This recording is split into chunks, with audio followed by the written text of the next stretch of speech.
Hello everyone, my name is Supu. I'm from Electrical and Computer Engineering Department. This is the final project video for the course EEL 6825 Pattern Recognition course. Our instructor is Professor Wu Dapeng. I really appreciate what he has told us in the course. Well, let's begin my presentation. My presentation topic is about evaluations on offline handwriting recognition methods. There are two parts of my presentation. The first part, I will explain and introduce some previous offline handwriting recognition methods like KNN, SVM, MLP, CNN. And later, I will introduce a SparseNet, which I proposed in this project is a variation of CNN, which have a better performance.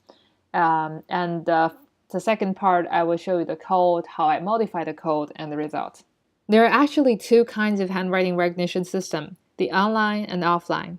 The online is not what we discussed today, it's an online process. For instance, the online bank signature checking is not only checks about the images, but also the strokes. Well, let's go back to offline. Offline handwriting recognition system has become a heating topic since 1980s.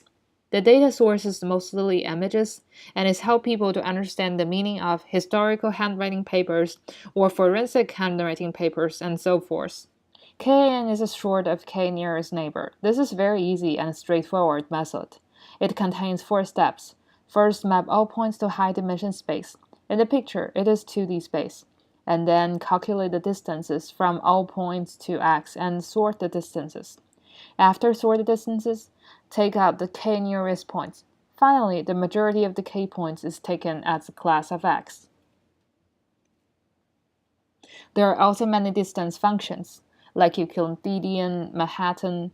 We have to know that different K may lead to different results in different scenarios. In this case, if we choose K as 4, the result would be the triangle. However, if we choose K as 6, the result would be square. We can also add more features to choose the top K points. For instance, we can define the majority, which is to give the closer points with a larger weight. That may lead to different results. SVM is a short of support vector machine. The linear separable binary sets in this case is a black and white dots in the right picture. SVM is used to design a hyperplane that classifies all training vectors into 2 classes. The best choice will be the hyperplane that leaves the maximum margin from both classes. In the right picture, the S3 would be the best choice to classify the 2 classes. MLP is a short of multiple layer perceptron. It is a simulation of how human brains work. It is an intelligent feed-forward artificial neural network which can map any input to one of the selected output. The basic training process is to let the training set go through the network, compare the calculation result with expected results, then use back propagation to modify the parameters. CNN is short of convolution neural network. With the development of the hardware, CNN has become a dominant approach for image recognition, natural language processing, and recommendation. It applies different convolution cores to the same receptive field to extract various features to the same thing. The method can preserve more features from the data source and always lead to higher accuracy. CNN contains 2 special layers, the convolutional layers and the pooling layers. The convolutional layers is used to extract information. It uses multiple kernels to slice over the whole images and calculate the convolutional result of the kernels and input images. The pooling layer is used to condense the information. For instance, in the right picture, the pooling process is to take the maximum of each color as a result, quartering the size of information. SparseNet is a variation of CNN. It's actually modified based on DenseNet. In CNN, a layer is only connected to just the next layer. In DenseNet, a layer is connected to all following layers, while in SparseNet, a layer only connected to the following n layers. In the red picture, the network on the left side is a DenseNet, and on the right side is a SparseNet. The reason why I modified the connection between layers is that I found out the trade-off between connected layers and computational cost. The more layers to be connected, the better performance it will be. However, it would definitely take more time to train. In order to find the balance between these 2 aspects, I made a table on the right side and found out the overall performance is better when n is 4 or 6. This is the second part, which I will show you the code and result. The language I use is Python, and the IDE I use is PyCharm. I download the source code from GitHub and modify them. The database I use is means database. It is a set of handwriting digits with 60,000 training samples and 10,000 test examples. The first we're going to talk about is KNN. I use the API Keras here to quickly build a network. Keras is based on TensorFlow. It can support some narrow network like CNN and RNN. I use two ways to sort the points and compare their performances. The first way is to use the easiest method to calculate the distance, which is the Euclidean distance. And the second way is what I discussed before, to add some special features. I give different weights to the points based on their Euclidean distance to the test point at this time. And here is my code. GitHub. I modified some part of it. The part I modified is to add weights to the point when I sort them. And since I tested K from 1 to 20, it may take some time. I would just choose one case to train. And I will choose one that's K is equal to 7. So I will run this code. And then there will be an output file here after training. But right now it doesn't have anything. So I will go back to the code to see where I modified.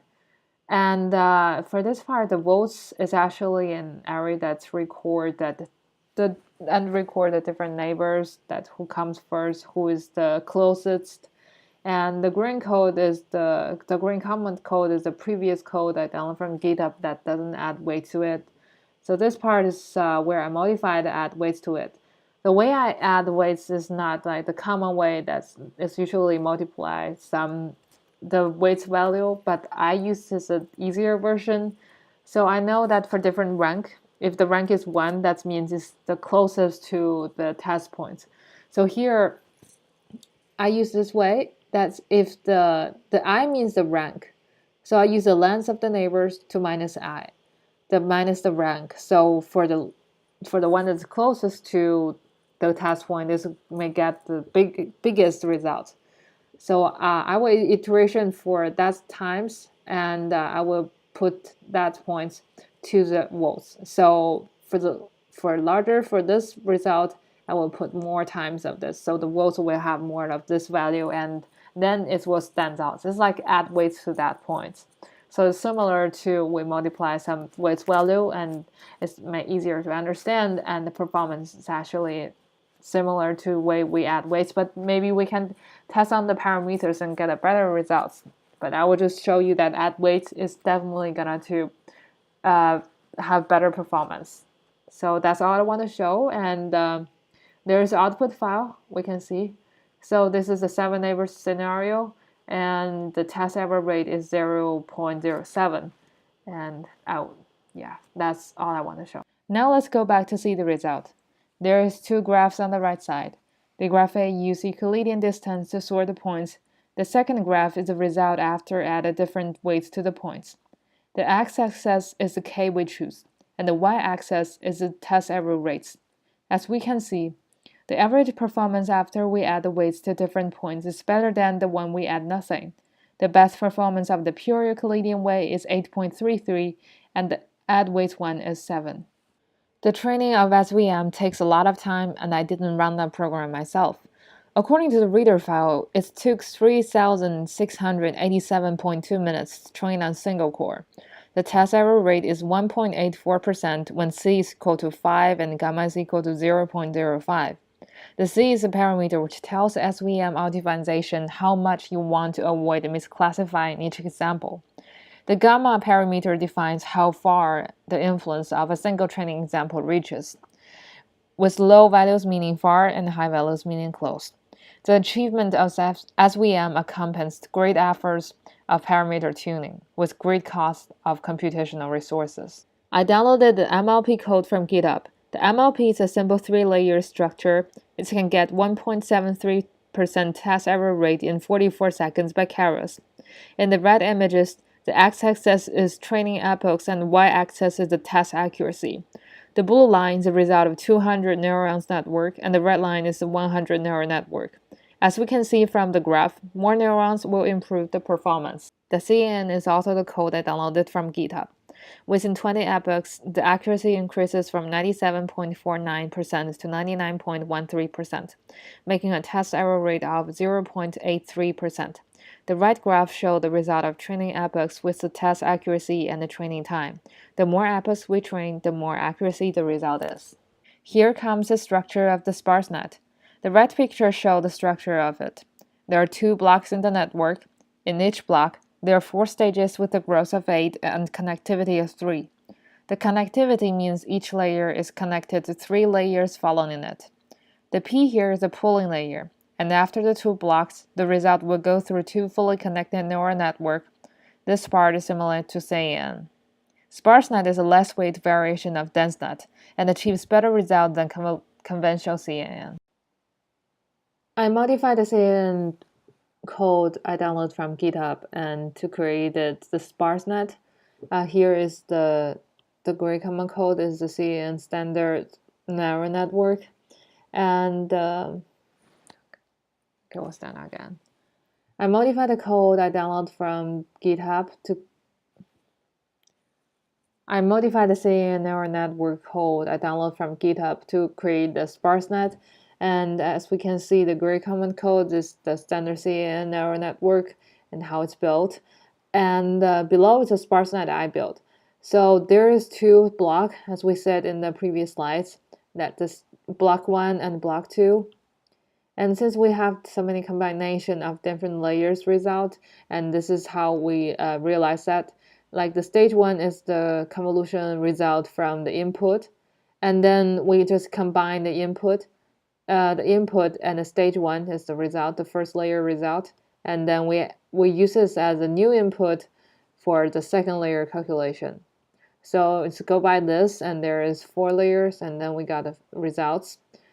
And after 2 blocks, we're going to create a fully connected neural network at this part, and then we get the result. So the training process actually takes some time, but I will show you how it's running. So as we can see, is starting using TensorFlow, and it's having the 60,000 training samples and 10,000 test samples. And the training starting. This is the accuracy and estimate time. So it's increasing right now, and this takes some time, so I will not show you more. And that's all I want to say about this part. Let's go back to see the performance of SparseNet. The right graph shows the relation of training epochs with test accuracy and training time. Within 20 epochs, it can achieve 99.3% recognition rate, a 0.7% test error rate. Though the time cost is 3,846 seconds and the CAN is 3,026 seconds, it is worse since the accuracy is 0.17% better. Conclusion. The report conducts a survey on mainstream methods to do offline handwriting recognition and do some experience on KN, MLP, and CN. SparseNet proposed in this report achieves better results than previous methods in case of test error rate, time cost, memory, and etc. And CAN is a very promising method in pattern recognition field, and it still have a lot of space to improve and modify to various structures. Finally, I would like to thank the open source donators from GitHub and the helpful advices from Professor Dapeng Wu, TA Qi Cai, and my classmate Tian Liu. And thank you for watching this.